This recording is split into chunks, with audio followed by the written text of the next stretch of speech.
Hi friends, எல்லோரும் எப்படி இருக்கீங்க? நான் ரொம்ப நல்லா இருக்கேன். நீங்களும் நல்லா இருப்பீங்கன்னு நினைக்கிறேன். Welcome back to my channel Samayalosi. நான் அம்பிகா சுரேஷ். இன்றைக்கி நம்ம இந்த விலாகில் பார்க்க போகிறது என்ன அப்படின்னு பார்த்தீங்கன்னா, இது வந்து ஃப்ரைடே விலாக் தாங்க பார்க்க போகிறோம். மார்னிங் வந்து ஒரு 5 o'clockலேருந்து 7:30க்குள்ளே நம்மளுடைய வேலைகள் என்ன, நம்ம என்னென்ன செஞ்சுருக்கோம், நம்மளுடைய லஞ்ச் என்ன பேக் பண்ணியிருக்கோம், நம்மளுடைய பிரேக்ஃபாஸ்ட் என்ன வந்து ரெடி பண்ணியிருக்கோம் அப்படிங்கிறது ஒரு சிம்பிளான வீடியோவாக தான் நம்ம வந்து பண்ணியிருக்கோம். ஸோ வீடியோ வந்து கண்டிப்பாக உங்களுக்கு பிடிக்கும் அப்படின்னு நினைக்கிறேன். ஸோ அங்கே நம்ம இப்போ வீடியோக்குள்ளே போகலாம். காலையிலே பார்த்தீங்கன்னா குழந்தைங்களுக்கு வேலை அவங்களுக்கு வந்து சத்து மாவு ரெடி பண்ணால் டெய்லி கொடுப்பேனா அப்படின்னு பார்த்தீங்கன்னா, டெய்லி சம்டைம்ஸ் கொடுக்குறது தான். ஆனால் சில நேரம் அவங்களுக்கு பிடிக்கலைங்கும்போது கொடுக்க மாட்டேன். வாரத்தில் எப்படியாவது ஒரு நாள் விட்டு விட்டால் தான் அவங்களுக்கு வந்து இது ரெடி பண்ணுறது தான். இது வந்து அம்மாவே வந்து கொடுத்தது. அதில் வந்து கொஞ்சமாக நம்ம வந்து பால் சேர்த்துட்டு தண்ணி வச்சு கரைச்சிட்டு ஒரு 3 ஸ்பூன் எடுத்துப்பேன். கரைச்சிட்டு அதுக்கப்புறமா இருந்து இதில் வெல்லம் சேர்த்து நான் கொடுப்பேன். இந்த வெல்லம் வந்து இதுவும் பார்த்திங்கன்னா கொஞ்சம் பல்காகவே வாங்கி வச்சுருந்தேன். சரி அப்படியே வைக்க வேண்டாம் அப்படிங்கிறக்க நல்லா பவுடர் பண்ணி இந்த பாக்ஸில் போட்டு அப்படியே ஸ்டோர் பண்ணி வச்சுட்டு நமக்கு தேவைக்கு கொஞ்சமாக நம்ம வந்து எடுத்துக்கலாம். நம்ம வந்து அப்படியே மண்டை வெல்லம் வந்து அப்படியே இருந்துச்சுங்களா, அந்த நேரத்தில் இருந்து உடச்சிட்டு இருக்கணும். அது வந்து ஒரு பெரிய வேலை மாதிரி. அதனால் மொத்தமாக நான் வந்து அப்படியே உடச்சி நான் வந்து எடுத்து வச்சுட்டேன். மார்னிங் பிரேக்ஃபாஸ்ட்டு பார்த்திங்கன்னா நாங்கள் வந்து இன்றைக்கி இந்த சத்து மாவில் தான் புட்டு செய்யலாம் அப்படின்னு சொல்லிட்டு அதுதான் நான் ரெடி பண்ணிட்டேன். எங்கள் வீட்டில் புட்டு வந்து எல்லாருக்குமே ரொம்ப பிடிக்கும். அதனால் மேக்ஸிமம் வந்து நாங்கள் அடிக்கடி புட்டு செய்வோம். கம்பு புட்டு, ராகி புட்டு, அரிசி மாவு புட்டு, சோள புட்டு, இது எல்லாமே நாங்கள் வந்து செய்வோம். இன்றைக்கி வந்து சத்து மாவில் செய்யலாம் அப்படின்னு, ஏன்னா ஊர்லேருந்து கொண்டு வந்த பாக்கெட்டு ஒன்று அப்படியே இருந்துச்சு. சரி இன்றைக்கி காலி பண்ணிடணும் அப்படின்னு சொல்லிட்டு அதான் ரெடி பண்ணியிருந்தேன். இது ஆல்ரெடி ரொம்பவே ஸ்வீட்டாக இருக்கும். நம்ம நார்மலாகவே சும்மாவே சாப்பிட்லாம். புட்டு செஞ்சு சாப்பிட்லாம், இல்லை நம்ம வந்து கொழுக்கட்டை மாதிரி செஞ்சு சாப்பிட்லாம். ரொம்ப டேஸ்ட் நல்லாயிருக்கும். ஆனால் வந்து நான் புட்டு செய்யும்போது கொஞ்சமாக உப்பு சேர்த்துட்டு தண்ணி தெளித்து நல்லா இந்த மாதிரி நம்ம பிடிச்சு பார்த்தா அந்த இது வந்து பிடிக்கிற மாதிரி இருக்கணும். அந்த அளவுக்கு வந்து நம்ம வந்து இதை விரசி எடுத்துக்கணும். எடுத்துகிட்டு அதுக்கப்புறமா கொஞ்சம் தேங்காய் மாவு இந்த ரெண்டையும் மாற்றி மாற்றி போட்டோன்னா வேக வச்சு எடுத்துடலாம். ரொம்பவே டேஸ்ட் நல்லாயிருக்கும். நம்ம இட்லி பாத்திரத்தில் வேக வைக்கிறத விட இதில் வேக வச்சு சாப்பிட்றது தான் உண்மையாகவே அந்த குழல் புட்டு சாப்பிட்றது வந்து ரொம்ப நல்லாயிருக்கும். ஸோ அதை ரெடி பண்ணி வச்சுட்டு அதுக்கப்புறமா பார்த்திங்கன்னா இந்த பக்கம் வந்து டீ அத்தைக்கு போடுறதுக்கு பால் எடுத்து வச்சுட்டேன். இங்கே வந்து சுடு தண்ணி தான் போட்டிருந்தேன். இப்போலாம் பார்த்திங்கன்னா கிளைமேட் ரொம்பவே மோசமாக இருக்குது. அதுவும் என்னோடய தொண்டை வந்து வாய்ஸே வெளியே கேட்காது. அந்த அளவுக்கு வந்து எனக்கு ரொம்ப த்ரோட் பெயினாக இருக்குது. உங்களுக்கே தெரிஞ்சிருக்கும். உங்களுக்கு வாய்ஸ் கேட்கும்போதே உங்களுக்கு தெரியுது எனக்கு எப்படி த்ரோட் பெயின் இருக்குன்னு. அதனால் ஃபுல்லாக இப்போ வந்து ஹாட் வாட்டர் தான் எடுத்துக்கிறது. நமக்கே இப்படி இருந்துச்சுன்னா அப்புறம் பெரியவங்களுக்கு சொல்லவே வேண்டாம்.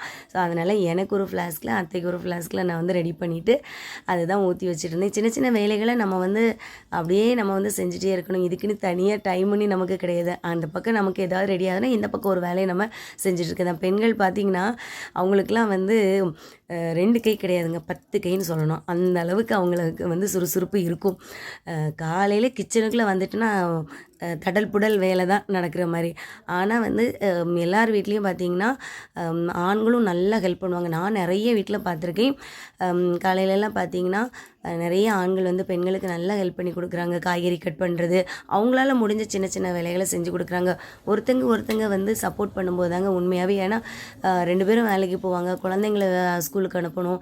அப்படிங்கிறபோது அந்த டைமை வந்து 2 பேருமே ஈக்குவலாக ஷேர் பண்ணிக்கும் போது ரொம்பவே நல்லாயிருக்கும். வேலையும் நமக்கு ஈஸியாக முடியும். ஸோ கண்டிப்பாக இதை வந்து நிறைய பேர் இப்போ ஃபாலோ பண்ணுறாங்க. அதெல்லாம் பார்க்கும்போது ரொம்பவே சந்தோஷமாக இருக்கும். எனக்குமே எங்கள் ஹஸ்பண்ட் வந்து நிறைய வேலைகள் செஞ்சு கொடுப்பாங்க. அதுக்கப்புறமா சின்ன சின்ன செஞ்சு கொடுத்துட்டு அவங்களோட வேலையை பார்க்க போயிடுவாங்க. மீதமுள்ள வேலையெல்லாம் நானும் செஞ்சு அப்படி தான் ரெடி ஆகிறது. மொத்தமாக நம்ம செய்யும்போது நமக்கு ரொம்ப கஷ்டமாக தான் இருக்கும். இல்லைன்னா கொஞ்சம் நம்ம என்ன பண்ணோம் அப்படின்னா, நமக்கு ஹெல்ப் பண்ணக்கு இல்லை அப்படின்னா நம்ம இன்னும் கொஞ்சமே சீக்கிரமாக எழுந்துச்சு தான் நம்மளுடைய வேலையை செஞ்சாகணும்.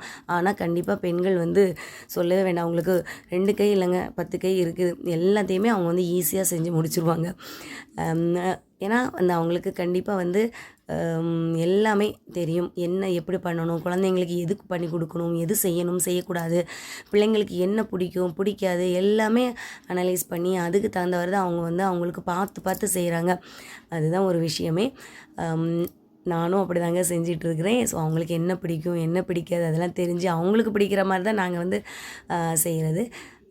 அப்புறமா பார்த்திங்கன்னா புட்டுக்கு ரெடி பண்ணிவிட்டு இந்த பக்கம் நான் இன்றைக்கி வந்து லஞ்சுக்கு வந்து பன்னீர் பிரியாணி தான் செய்யலாம் அப்படின்னு சொல்லிவிட்டு ஸோ அதுதான் நான் வந்து ரெடி பண்ணிட்டு இருந்தேன்.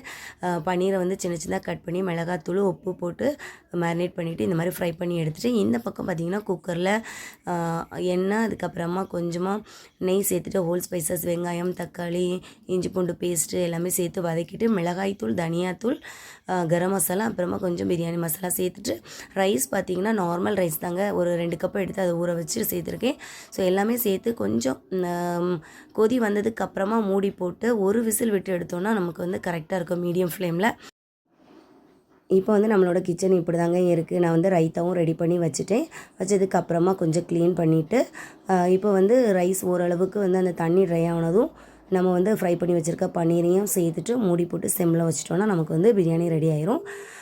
குழந்தைங்களுக்கு வந்து நம்ம வந்து ஒரு சில விஷயங்கள்லாம் நம்ம கண்டிப்பாக வந்து பழக்கப்படுத்துகிறோங்க. அதாவது என்னென்ன விஷயங்கள் அப்படின்னு பார்த்திங்கன்னா அவங்க வந்து சாப்பிட்ட தட்டை கழுவி வைக்கிறது, அதுக்கப்புறமா வந்து அவங்க உடுத்த துணிகளை வந்து துவைக்கிறது, இந்த மாதிரி பழக்க வழக்கங்கள் நம்ம சின்ன வயசுலேருந்தே கொஞ்சம் கொஞ்சமாக நம்ம வந்து அவங்கள வந்து பழக்கப்படுத்துகிறோன்னா உண்மையாகவே அது வந்து அவங்களுக்கு வந்து தான் வேலையை தான் செய்யணும் அப்படிங்கிற ஒரு எண்ணம் கண்டிப்பாக வரும். நாங்கள் வந்து குழந்தைங்களுக்கு இப்போவே அது வந்து கொஞ்சம் கொஞ்சம் நான் வந்து சொல்லி தான் கொடுத்துட்ருக்கோம். அவங்க சாப்பிட்ட தட்டை கழுவி வைக்கிறது, அதுக்கப்புறமா பார்த்திங்கன்னா காலையில் அவங்களுடைய வேலைகள்லாம் முடிச்சதுக்கப்புறமா அதாவது புக்ஸ் எல்லாம் எடுத்து வச்சுட்டு அவங்களோட ஹோம்ஒர்க்லாம் முடிச்சதுக்கப்புறம் குளிக்க போகும்போது அவங்களுடைய யூனிஃபார்ம்லாம் வந்து அவங்க வாஷ் பண்ணிவிட்டு அதுக்கப்புறமா தான் குளிச்சுட்டு வருவாங்க. ஸோ இப்போ வந்து அதை வந்து கொஞ்சம் ரெகுலராக ஃபாலோ பண்ணிகிட்டு இருக்காங்க. நம்ம கையில் தாங்க இருக்குது ஓரளவுக்கு நம்ம குழந்தைங்களை எப்படி கொண்டு வரணும், ஸோ எந்த மாதிரி நம்ம சொல்லி கொடுக்குறோமோ அதை பொறுத்து தான் இருக்குது. ஸோ அந்த பழக்க வழக்கங்களை எல்லாரும் உண்மையாகவே நம்ம குழந்தைங்களுக்கு சொல்லி கொடுக்குறது அவ்வளோ நல்லது.